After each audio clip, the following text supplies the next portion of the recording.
Hello friends, welcome back to our channel Knowledgeshala by Nidhi Jain. Friends, अगर आप इस चैनल पर पहली बार आए हैं तो चैनल को सब्सक्राइब कर लीजिए। वीडियो पसंद आता है तो वीडियो को लाइक किया कीजिए और दोस्तों के साथ शेयर किया कीजिए। फ्रेंड्स, अगर आपको ध्यान हो तो हमने एक पीवाईक्यू टॉपिक सीरीज स्टार्ट की थी कॉमर्स और मैनेजमेंट के लिए, जिसमें हम ऑलरेडी 2 टॉपिक्स जो कि एग्जाम पॉइंट ऑफ व्यू से बहुत ही इंपॉर्टेंट टॉपिक्स हैं कवर कर चुके हैं। अगर आपने वो सीरीज और वो वीडियोस नहीं देखे हैं तो प्लीज उनको जाकर देख लीजिए। और बच्चों, अगर वीडियो पसंद आता है तो चैनल को सब्सक्राइब किया कीजिए, क्योंकि आपका सब्सक्राइब, आपका लाइक, आपका कमेंट ही एक मोटिवेशन है जो हमें आगे वीडियो डालने के लिए मोटिवेट करता है। तो बच्चों, बहुत रिक्वेस्ट आ रही थी कि पीवाईक्यू टॉपिक सीरीज जैसे हमने कॉमर्स और मैनेजमेंट के लिए स्टार्ट की है, वैसे हम पेपर 1 के लिए भी स्टार्ट करें। तो आज से हम एक पीवाईक्यू टॉपिक सीरीज पेपर 1 के लिए स्टार्ट कर रहे हैं, जिसमें हम आज अपना पहला टॉपिक कवर करेंगे, ब्लूम्स टैक्सोनॉमी। बच्चों, ये बहुत ही इंपॉर्टेंट टॉपिक है जो पेपर 1 में अक्सर पूछा जाता है। नॉलेजशाला बाय निधि जैन चैनल को सब्सक्राइब कर लीजिए। I have qualified NTA net JRF in management, also qualified NTA net in commerce. आप भी कर सकते हो बच्चों, अगर आप मन लगाकर पढ़ोगे। चलिए बच्चों, स्टार्ट करते हैं। Blooms taxonomy. ब्लूम्स हुए थे बच्चों, एक ब्लूम्स जिन्होंने हमें एक टैक्सोनॉमी दी थी जो हमारे एग्जाम में अक्सर पूछी जाती है। इन्होंने हमें 3 डोमेन्स दिए हैं लर्निंग के। ये कहते हैं कि 3 डोमेन्स होते हैं जिनसे एक इंसान लर्न करता है। कौन-कौन से 3 डोमेन्स होते हैं? सबसे पहला कॉग्निटिव, दूसरा अफेक्टिव और तीसरा साइकोमोटर। अब देखो, अगर आप मोटा-मोटा देखोगे तो कॉग्निटिव डोमेन जो होता है वो आपके दिमाग से, हेड से रिलेटेड होता है। अफेक्टिव होता है जो आपके हार्ट से रिलेटेड होता है, आपके दिल से रिलेट होता है। कोई भी चीज़ आपको अफेक्ट कहाँ पे करती है? हार्ट पर करती है। आप ऐसे याद कर लो, अफेक्ट हमें कहाँ पे कर होता है? हार्ट में होता है। साइकोमोटर, मोटर क्या होता है? जब आप कोई काम करते हो, और काम किससे करते हैं? हैंड्स से करते हैं। हम अपने हाथों से काम करते हैं। जैसे अभी आप वीडियो सुन रहे हो, तो आपको वीडियो से जो लर्निंग होगी वो कौन से डोमेन में जाएगी? वो आपके कॉग्निटिव डोमेन में जाएगी, ठीक है? आप अपने माइंड का यूज़ कर रहे हो। माइंड के यूज़ करने में कॉग्निटिव डोमेन में जो आपका मोड होता है लर्निंग का, वो क्या होता है? थॉट्स, आपका थिंकिंग प्रोसेस, आप कैसे सोचते हो। इसमें एग्जाम्पल है, एबिलिटीज कौन कौन सी यूज होती है? मेमोराइज। जैसे आप वीडियो देखने के बाद एक काम कर सकते हो, उस वीडियो के 10-12 कीवर्ड लिख सकते हो। मेमोराइज करना पड़ेगा आपको, मेमोराइज करना पड़ेगा, याद करना पड़ेगा, रिकॉल करना पड़ेगा।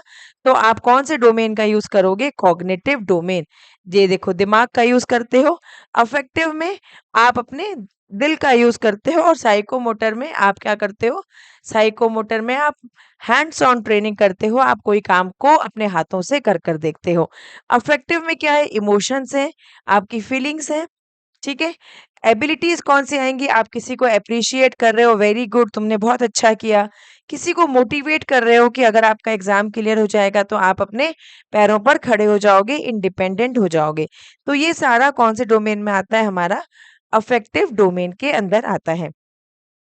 तीसरा होता है साइकोमोटर डोमेन, जिसमें हमारे एक्शंस हम डूइंग करते हैं, है ना? हैंड्स ऑन ट्रेनिंग, ठीक है? जैसे हमने टाइपिंग सीख ली, हमने कोई गेम खेलना सीख लिया, ठीक है? तो ये 3 डोमेन्स हैं जो हमें ब्लूम ने दिए थे। देखो, कॉग्निटिव डोमेन, कॉग्निटिव डोमेन में क्या होता है?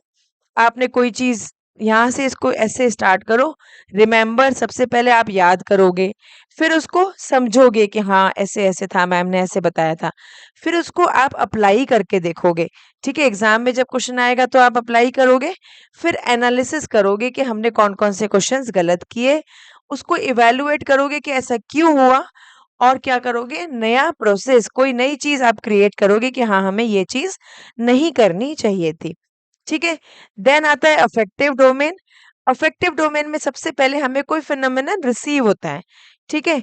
फिर हम रिस्पॉन्ड करते हैं। जैसे सपोज़ करो, हमें किसी ने कह दिया यू आर मैड। अब हम रिस्पॉन्स करेंगे, no, no, no, I am not mad, you are mad. ठीक है? रिस्पॉन्ड कर रहे हैं, मतलब हम क्या कर रहे हैं? उस बंदे की बातों को वैल्यू दे रहे हैं। लेकिन जब तक एग्ज़ाम नहीं होता, हमें किसी की बातों को वैल्यू नहीं देना। हमें सिर्फ़ पढ़ाई को वैल्यू देना है। फिर हम ऑर्गेनाइज़ करते हैं, ठीक है? उस वैल्यूएशन को हम सिस्टमैटिक तरीके से अपने माइंड में लेकर जाते हैं। फिर उस वैल्यू को हम इंटरनलाइज़ कर लेते हैं। हम मान लेते हैं कि हाँ, वो बार-बार बोल रहा है तो हम मैड हैं। लेकिन हमें ऐसा करना नहीं है, ठीक है। देन आता है साइकोमोटर डोमेन। साइकोमोटर डोमेन में क्या करोगे, सबसे पहले आप इमिटेट करते हो। इमिटेट मतलब किसी दूसरे के एक्शंस को कॉपी करना। उसके बाद मैनिपुलेट करते हो। आप सोचते हो नहीं ये तो एज इट इज मैं यूज नहीं कर सकता, इसमें ये चेंजेस होने चाहिए। मैनिपुलेट करते हो, चेंजेस करते हो। प्रिसीजन, उसको एक समरी फॉर्म में आप अपने समझ लेते हो। आर्टिकुलेशन अब आप खुद कर रहे हो, और बार-बार जब आप प्रैक्टिस करते हो तो वो क्या हो जाता है, नेचुरलाइज़ेशन हो जाता है। आपके माइंड में इतना सेट हो जाता है कि आपके हाथ अपने आप चलने लग जाते हैं। ठीक है? जैसे टाइपिंग में होता है ना, आपने देखा होगा, पहले हम धीरे-धीरे देखकर सीखते हैं, फिर हम कुछ चीज़ें मैनिपुलेट करते हैं, नहीं ये वाला बटन हम ऐसे दबा लेंगे, प्रिसिज़न करते हैं, फिर प्रैक्टिस करते रहते हैं, आर्टिकुलेट करते रहते हैं, और एक टाइम के बाद वो हमारे हाथ कंप्यूटर के कीबोर्ड पर सेट हो जाते हैं। ठीक है, अब इसका सीक्वेंस बच्चों एग्जाम में पूछा जाता है, ये आप याद करना। देखो सबसे पहले कॉग्निटिव, कॉग्निटिव में आप निमोनिक याद कर लो, के केस, लेकिन ए कितनी बार आएगा, 2 बार आएगा, के केस। सबसे पहले देखो, अगर हेड का यूज करना है तो सबसे पहले हमें क्या चाहिए, नॉलेज चाहिए। उस नॉलेज को हमें समझना पड़ेगा, कॉम्प्रिहेंड करना पड़ेगा। कॉम्प्रिहेंड करके हम, देखो यहाँ पे आप कंफ्यूज हो सकते हो कि एप्लीकेशन पहले आएगा कि एनालिसिस पहले आएगा। तो आपको ध्यान रखना है कि पहले हम अप्लाई करेंगे तभी तो एनालिसिस करेंगे। तो हम नॉलेज को पहले कॉम्प्रिहेंड करेंगे, समझेंगे, फिर अप्लाई करेंगे, उसके बाद एनालिसिस करेंगे, देन सिंथेसिस करेंगे। उस एनालिसिस करने के बाद हम क्या करेंगे, उस नॉलेज को अपनी लाइफ से जोड़ देंगे, और लास्ट में क्या करते हैं, इवैल्यूएट करते हैं। एक छोटा-सा ट्रिक आप ये भी याद रखना कि इवैल्यूएशन हमेशा जनरली लास्ट में ही आता है, क्योंकि लास्ट में ही इवैल्यूएट करोगे, बिना किसी काम को करे इवैल्यूएशन हो ही नहीं सकता। ठीक है? तो कॉग्निटिव मतलब, कॉग्निटिव क्या है? देखो सी का और के का जनरली साउंड क्या होता है हमारा, क होता है। तो सी से हमें क्या ध्यान रखना है, के केस। ठीक है? कॉग्निटिव डोमेन के केस। देन आता है अफेक्टिव, जहाँ पे हम हार्ट का यूज़ करते हैं। सबसे पहले हम रिसीव करते हैं, ठीक है? इसका क्या याद कर सकते हो आप, आर स्क्वायर VOC, ठीक है? आर स्क्वायर मतलब रिसीव करोगे। अब इसमें भी आप आर 2 हैं तो कंफ्यूज मत होना, पहले रिसीव करोगे। कोई चीज़ आपको मिलेगी तभी तो आप रिस्पॉन्ड करोगे, ठीक है? रिसीव करेंगे, फिर रिस्पॉन्ड करेंगे, फिर हम उसको वैल्यू दे रहे हैं, फिर ऑर्गेनाइज़ कर रहे हैं सिस्टमैटिक तरीके से, और उसके बाद कैरेक्टराइज़ेशन हो जाता है। हम मान लेते हैं कि ये ऐसा ही होगा। अफेक्टिव मतलब आर स्क्वायर VOC। रिसीव करोगे, फिर उस बात के लिए रिस्पॉन्ड करोगे, वैल्यूइंग करोगे, ऑर्गेनाइजेशन करोगे, और वो आपके कैरेक्टराइजेशन हो जाएगा। देन आता है साइकोमोटर।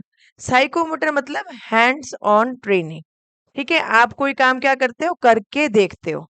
ठीक है, आप करके देखने के लिए क्या करोगे, सबसे पहले reflex movements, basic fundamental movement. ठीक है, आप रिफ्लेक्स करते हो, इमिटेट करते हो। इसको आप यहाँ से ये वाला ध्यान रखना बच्चों, साइकोमोटर का आप ये वाला ध्यान रखना, IMPAN। ठीक है, साइकोमोटर का ये वाला चीज ध्यान रखना, एग्जाम में ये वाला पूछा गया है हमेशा।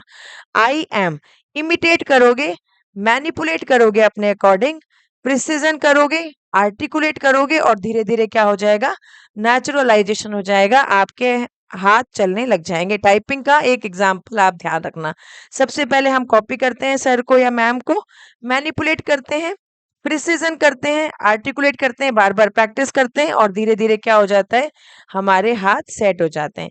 साइकोमोटर में आप अपना वो वाला ध्यान रख लेना, IM PAN वाला, क्योंकि एग्जाम के लिए सीरीज चलाई है, तो एग्जाम में जिससे क्वेश्चन पूछा गया है हम उसी को करेंगे। अब देखो बच्चों, ये एक ध्यान रखना आप कि जो हमने किया था के केस, कॉग्निटिव में हमने जो के केस किया था, उसका एक रिवाइज्ड वर्जन वर्जन आ गया है। ठीक है, के केस जो हमने किया था कॉग्निटिव का, उसका रिवाइज वर्जन आ गया है, और अभी लेटेस्ट में एक दो बार एग्जाम में इससे भी क्वेश्चन पूछा गया है। इन्होंने क्या किया है, पहले नाउन की फॉर्म में था और अब हमें वर्ब की फॉर्म में रिवाइज्ड दे दिया है। देखो, नॉलेज को रिप्लेस कर दिया इन्होंने रिमेंबर से, याद करते हो। कॉम्प्रिहेंड करना मैंने बताया था, अंडरस्टैंड करना, समझना कोई चीज। एप्लीकेशन मतलब अप्लाई, एनालिसिस एनालिसिस, और इवैल्यूएशन और सिंथेसिस को इन्होंने क्या कर दिया है, ऐसे कर दिया है कि पहले आप इवैल्यूएट करते हो, फिर क्या करते हो, अपने अकॉर्डिंग उसका प्रोटोटाइप क्रिएट करते हो। ठीक है, तो याद रखेंगे हम के केस को कैसे करा है, नॉलेज, रिमेंबर। देखो नॉलेज कैसे आएगी जब आप याद करोगे, कॉम्प्रिहेंड मतलब अंडरस्टैंड, बस ये दो ही ध्यान रखने, बाकी तो सेम है। अप्लाई, एनालिसिस, फिर क्या करना है, सिंथेसिस से पहले हम इवैल्यूएट करेंगे और इवैल्यूएट करके क्या कर देंगे, हम कोई चीज अपने अकॉर्डिंग क्रिएट करेंगे। ठीक है, नॉलेज की जगह रिमेंबर, अंडरस्टैंड, फिर वही अप्लाई, एनालिसिस, इवैल्यूएट पहले आ जाएगा, इवैल्यूएट के बाद क्या करेंगे, क्रिएट करेंगे। ठीक है, याद हो गया, के केस की जगह remember, understand, apply, analysis, evaluate and create. ठीक है, अब आप मुझे कमेंट करके बताना कि ब्लूम टेक्सोनॉमी में जो 3 डोमेन्स हैं उनका कीवर्ड हमने क्या याद किया है। ठीक है बच्चों, सब्सक्राइब कर लीजिएगा, वीडियो पसंद आता है तो प्लीज़ लाइक कीजिए, चैनल को सब्सक्राइब कीजिए और दूसरे बच्चों के साथ शेयर कीजिए। इसी नाम से हमारा टेलीग्राम चैनल भी है, आप उसे भी जॉइन कर सकते हैं। हँसते रहिए, मुस्कुराते रहिए, पढ़ते रहिए, टेंशन मत लीजिए क्योंकि टेंशन लेने से हमारी आउटपुट कम हो जाती है। ठीक है? चलिए बाय बाय, टेक केयर।